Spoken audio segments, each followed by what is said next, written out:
Let's take a look at this harp. This harp was made for a customer, and this is based on my machine duck pattern. Got pretty decently tight gaps. It's only slightly irregular whenever I crimp this, and I slightly discounted this harp, but the sound it puts out is really, really nice. And when I crimp the reed, my channel must have been just slightly offset. When I crimped it in there, it slightly offset the reed, so I had to do some straightening of it, and one arm is slightly longer than the other, but I got the gaps. The gaps are pretty dang decent on there, and I'm flat on all of the planes, so the sound is pretty pure on this, pretty rich, pretty saturated sound. Got my recon finish, and then if you notice, up on this corner here are the initials W.F.R. That is the customer's dad's initials. She said that her dad died when she was very young, and one of the things she remembers about him is that he used to play the jaw harp, and she was wondering if I could do something or build a harp to kind of remember him, so I put his initials on there.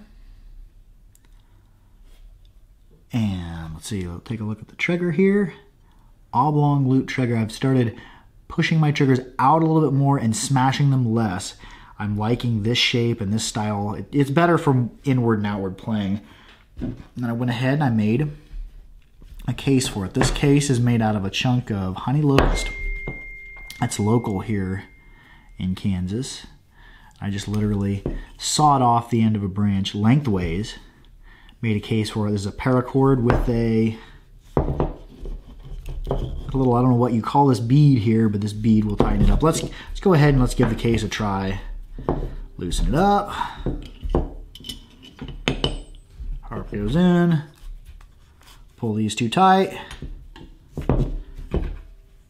There we go. There we have a hardwood case, a handmade one. This is one of the last of the hardwood cases that I'm going to be making by hand. I'm going to be collaborating with a friend who has some more equipment, and he's going to be making some really cool cases, and those might be available as options in the future. But here we have the harp, the case, but how does it sound?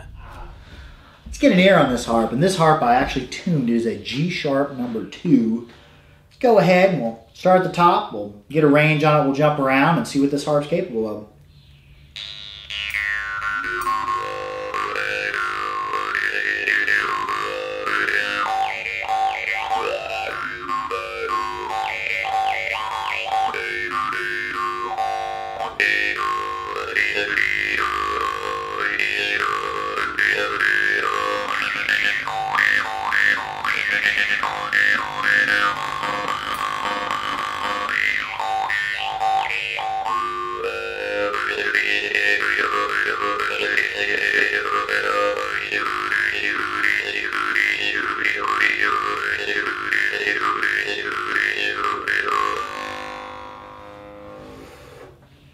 Even for a slightly irregular harp, I got one arm that's just a little bit longer than the other. This harp, it plays pretty dang good. It's got a decent range, lots of overtones, rich, saturated sound. I'm really enjoying how this one plays. And I like making harps that mean something to someone. This one, I went ahead and I engraved her father's initials on it because he passed away, and one of the things she remembers about him is that he played the jaw harp, and that story strikes a pretty close bell for me. I lost my dad. I was much older. I was 19 when my dad passed away, but it's always a bad deal to have your parent pass away, and I'm just glad that I could make a harp to commemorate a loved one. But anyways, that's going to be it for this harp. Like, share, and subscribe for more harpery. Harp out.